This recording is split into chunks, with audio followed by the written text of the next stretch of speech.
ආයිබෝවන්. ඔන්න අපි ආවා අවාරේ සිරිපාදේ. ඇත්තටම මෙම අවාරේ ආපු ගමන ටිකක් සුවිශේෂ දෙයක් වෙනවා. මොකද එකක් තමයි මේ 2025 වර්ෂයේ අවසාන පෝය අවාරේ තියෙන මොහොත හෙට දවස. ඒ වගේම තවත් විශේෂ කාරණයක් වෙන්නේ මෙවර අපි අවාරේ සිරිපාදේ නොවැම්බර් මාසේ තමයි යොදාගත්තේ. ඒ අනුව නොවැම්බර් මාසයේ තියෙන ඒ පරිසරයේ ඒ වෙනස ඒ සියල්ල අපිට දැනගන්න පුළුවන්. ඒවා පේන ඇති වන්දනාවේ ආපු අවාරේ වන්දනාවේ ආපු නඩ කීපයක්ම ඉන්නවා කැමති වෙනවා. ඉතින් මෙවර සිරිපා අවාරේ වන්දනාව ඉස්සරහට අපි ඕගලන්ට බලන්න දෙනවා. අපි එහෙනම් අවාරේ සිරිපාදේ ගමන ආරම්භ කරමු.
වාරේ හෝ අවාරේ වේවා සිරිපා වන්දනාවේ එන ගොඩක් දෙනෙක්ගේ බඩගට පුරවන කඩය තමයි මාම කඩය කියන්නේ. මගේ ගමන් සගයා වන උමංග මල්ලි අපිට රාත්‍රියේ තේ එකක් බොන්න අවශ්‍ය කරන උණු වතුර එකක් අරගත්තා මාම කඩෙන්.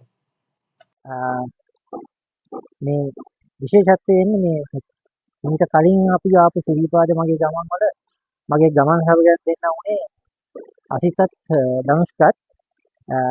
ඉතින් මෙදා පාර මට ඒ සගියෝ දෙන්න අතපසු වුණා. නමුත් ප්‍රශ්නයක් උනේ නැහැ. උමංග මල්ලි මාත් එක්කලා අපිත් අවාරේ කවද්දයි යන්නේ කියලා අහුවම මම කිව්වා හරි අපි යමු කියලා. ඉතින් අපි දෙන්න ආවා ඒ ගමන යන්න. ලොකු බඩු මලු දෙකකුත් එල්ලගෙන ඉන්නේ බෑග් දෙකක් පිරෙන්න. කිලෝ 10ක බර තියනවා කියදී ඉන්නවා. කොහොම වෙයිද දන්නේ අපි බලමු උස්සන් යනකොට 11න් පහක් තියනවලු. උණු වතුරත් එක තව වැඩි. හරි. කමක් නැහැ.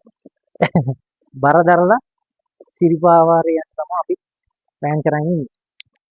මෙවර විශේෂත්වය වෙන්නේ අපි අවාරේ සිරිපා ගමන ආරම්භ කරේ හවස් වරුවේ. වෙනදට සාමාන්‍යයෙන් අපි අපේ සිරිපා ගමන ආරම්භ කරන්නේ දහවල් 1:00ට 2ට විතර. නමුත් විශේෂත්වය වෙන්නේ මෙදා පාර සිරිපා ගමන අපි අවාරේ ආරම්භ කරේ හවස 3:00 පමණ පහුවෙලා වෙලාවේ තමයි ගමන පටන් ගත්තේ. ඉතින් අපිට අද ඇත්තටම ඉහළටම කරුණා කරන්න ඒකට හේතුව තමයි අවාරේ රාත්‍රී කාලේ සතුන්ගේ කරදර ඇති වෙන්න පුළුවන් සිරිපා කරුණා වේදන කට්ටියට හින්දා අපිට ආරක්ෂක නිලධාරීන් විසින් ප්‍රකාශ කර සිටියේ රාත්‍රී කාලේ සිරිපා කරුණා කරන්න එපා. ඒගොල්ලෝ දහවල් කාලේ හවස මේ යන ගමනේ සිරිපා කරුණා කරනකොට තියෙන තැනක නතර වෙලා ඒට උදෑසනම කරුණා කරන්න කියලා. ඒ අනුව තීරණය කරා මාත් මග මල්ලිත් ඒ විදිහට සිරිපා කරුණා කරන්න.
තාමත්ම නිස්කලංක නිශ්ශබ්දතාවයක් තමයි තියෙන්නේ. මොකද අවාරේ වාරේ තරම් ඇතිමුතුන් ගමන් කරන්නේ නැති නිසා. ඉතින් නිදහසේ සෝවාදහම් විඳින අයට, එතකොට සිරිපා කරුණා කරන්න කැමැත්තක් දක්වන අයට ඒ සඳහා හොඳ අවස්ථාවක් මේක.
ඉතින් මේ මකර තොරණ ගැන කතා කීපයක්ම තියෙනවා. ඒ තමයි 1950 දී තමයි ගල්වඩුවන් යොදාගෙන නල්ලතන්නි මාර්ගයේ මකර තොරණ නිර්මාණය කරලා තියෙන්නේ. සිරිපා කරුණා කරන්න එන බැතිමතුන්ට හමු වෙන ලොකුම මකර තොරණ තමයි හැටන් නල්ලතන්නි මාර්ගයේ අපි දැක්ක මකර තොරණ. මේ වගේම රත්නපුර පලාබද්දර මාර්ගය ඔස්සේ සිරිපා කරුණා කරන්න එන බැතිමතුන්ට මේ වගේ මකර තොරණක් දැක ගන්නට පුළුවන්. නමුත් ඒවා මේ මකර තොරණ තරම් විශාල නැහැ. මේ මකර තොරණ සෑදීමට හේතු වුණා කියනවා ශ්‍රීපාදස්ථානයේ විදුලිය ලබා දීම. ඉතින් ශ්‍රීපාදස්ථානයේ විදුලිය ලබා ගැනීමේ වර්ෂය මතක් වීම සඳහා එය මේ ආකාරයෙන් නම් කරලා තියෙනවා.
කරුණාකරන අපි සවුන් ඉල්ලන්නේ මෙන්න මේ දේ.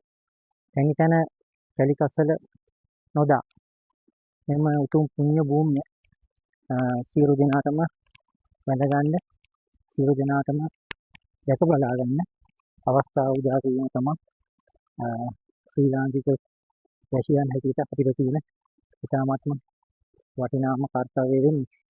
ඉතින් මුලින්ම අපි ආවේ මකර තොරණ ගාවට. එතන ඉඳන් ක්‍රමයෙන් ඉදිරියට ගමන් කරනවා. දැන් අපිට අතරම දැක ගන්න හම්බ වෙනවා සිරිපා වාරය සඳහා ටිකින් ටික මෙම මාර්ගයේ සූදානම් කරලා තියෙනවා. කැලෑව කපල විශේෂත්වය වන්නේ හෙට දිනේ තියෙන පොය දවස නිසා ඊටත් සමගාමීව මම හිතන්නේ මේ සියල්ල දැන් අස්පස් කරලා සිද්ධ කරලා තියෙනවා. අපි යන් ඉදිරියට.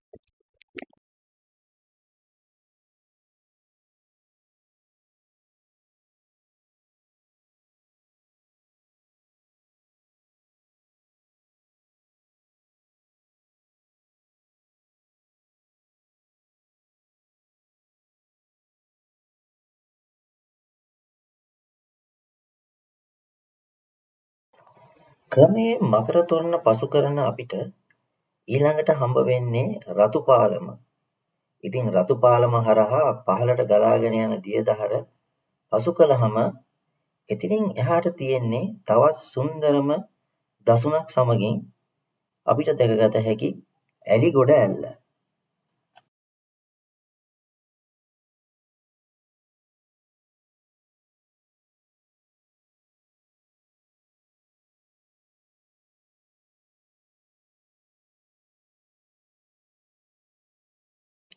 මෙන්න මේ පේන්නේ ඇලිගොඩ ඇල්ල.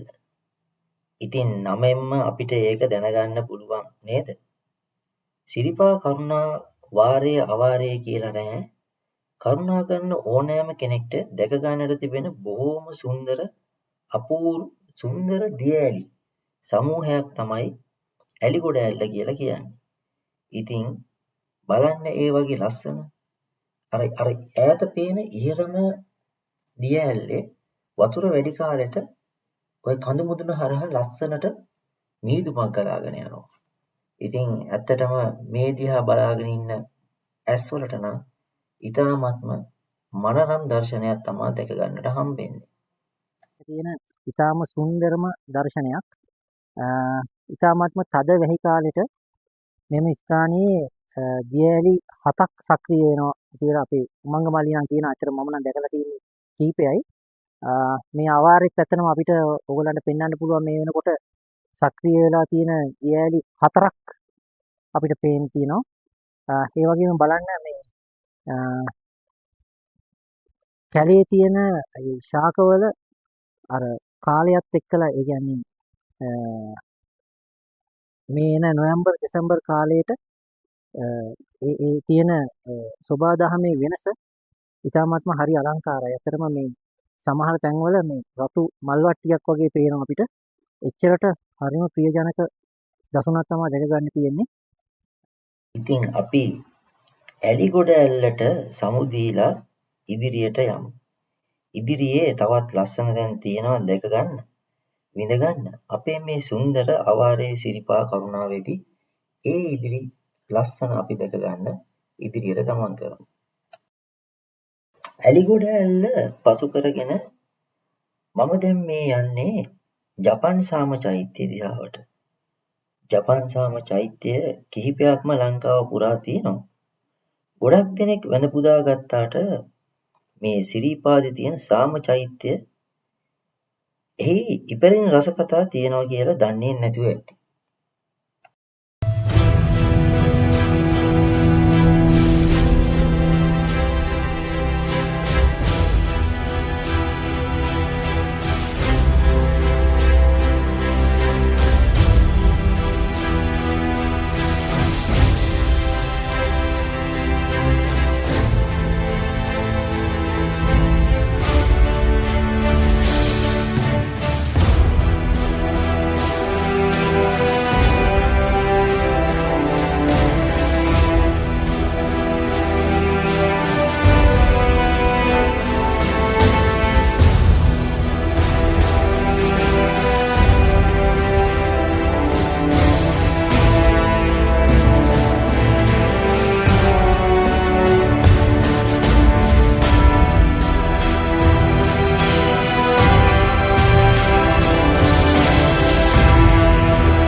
එන්න එන්නම ගමන් මහන්සිය තදින්ම දැනෙනවා.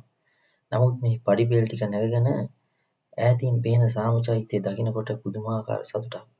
ඉතින් ක්‍රමක්‍රමයෙන් මමත් ඉස්සරහට ආවා. දැන් තියෙන්නේ අවසාන පඩිපෙළ. මේ පඩිපෙළ තරණය කරලා ගියාම අපිට මේ නල්ලතන්නි මාර්ගයේ දක්නට ලැබෙන සුන්දරම සාම චෛත්‍යය වෙත ලං වෙන්න පුළුවන්. විඩාබර ගතිය අමතක කරලා යමු අපි ඒ සාම චෛත්‍ය හොයාගෙන.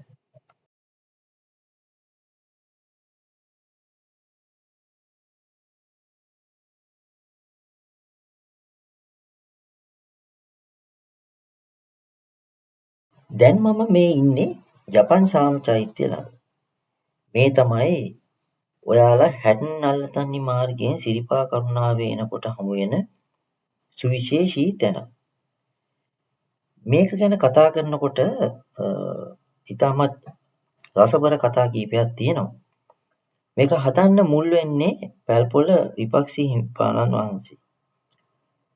මෙහි මුල්ගල තියෙනවා කියන්නේ 1976 දී ඒ මෙරට ප්‍රථම ජනාධිපති වුණු විලියම් ගොපල්ලෝ මහතා විසින් තමයි ඒ කරන්නේ. මෙහි වැඩ අවසන් වෙන්නේ 1978 දී. මේ සාම චෛත්‍යයේ වැදගත්ම දේ වෙන්නේ ඊළඟට මේ සාම චෛත්‍යය විවෘත කරන්නේ ශ්‍රී ලංකාවේ ප්‍රථම විධායක ජනාධිපති වුණු ජේ.ආර්. ජයවර්ධන මහතා විසින්. ඉතින් ජනාධිපතිවරු දෙදෙනෙක් මැදිහත් වීමෙන් නිම වුණු සාම චෛත්‍යය නල්ලතන්නියේ සිට එන බැතිමතුන්ට වැඳ පුදා ගන්නට සුන්දරම ස්ථානය තමයි මෙම ස්ථානය.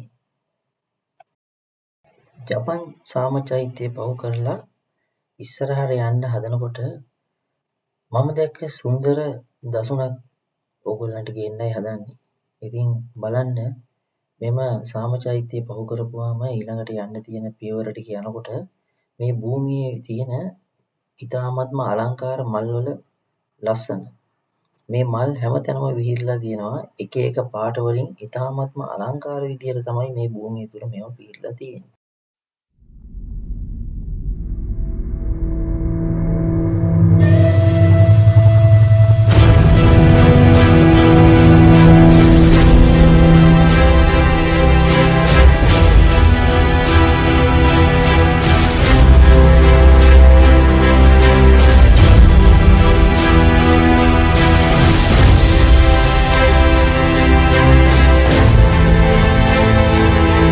ක්‍රමක්‍රමයෙන් සාම චෛත්‍යයත් පහු කරගෙන යන අපිට ඉතාමත්ම සුන්දර දසුනක් දැක ගන්න පුළුවන්. ඒ තමයි සිරිපා මළුව. මෙම ස්ථානයේට ඉතාමත්ම අලංකාර විදිහට දර්ශනය වෙනවා. ඔයාලට පේනවා ඇති ඈතින් ඉතාමත්ම පැහැදිලිව මළුවත් පද්මේ ආසන ප්‍රදේශයත් ඊට පහළින් සුදු පාටින් පේන්න තියෙන්නේ අපිට වන්දනාකරුවන්ට නතර වෙන්න තියෙන නවාතැන්පළවල්, ඒ කියන්නේ අම්බලම් කියන දේවල්. ඉතින් ඉතාමත්ම සුන්දර දර්ශනයක්. වෙනදත් නම් ඇත්තටම මේ වගේ වෙලාවට දැක ගන්න බොහොම අසීරුයි. මොකද මේදුමෙන් බර වෙනවා. දැන් ඔයගොල්ලන්ට පේනවා ඇති සුදු පාටින් මේදුමෙන් බර වෙලා වැහිලා යනවා ක්‍රමක්‍රමයෙන්. මම සිරිපා මළුව. ඉතින් අපි ඉස්සරහට යමු මේ පාර දිගේ ඉදිරියටම තව ටිකක් ඉදිරියට ගිහිල්ලා නතර වෙලා ඒ අවට තියෙන සිරිනරබමු. අලංකාර මල් දෙස බලමින් ඉස්සරහට යනකොට මාහට හම් වෙනවා මගේ ගමන් සගයා. එයා පැරණි මාර්ගයේ ඔස්සේ ඇවිල්ලා මං එනකන් කිමන් හරිනවා. ඉතින් අපි යමු මේ සෝබා දහමේ අපූර්වත්වය විඳ ගන්න තවත් ඉස්සරහට.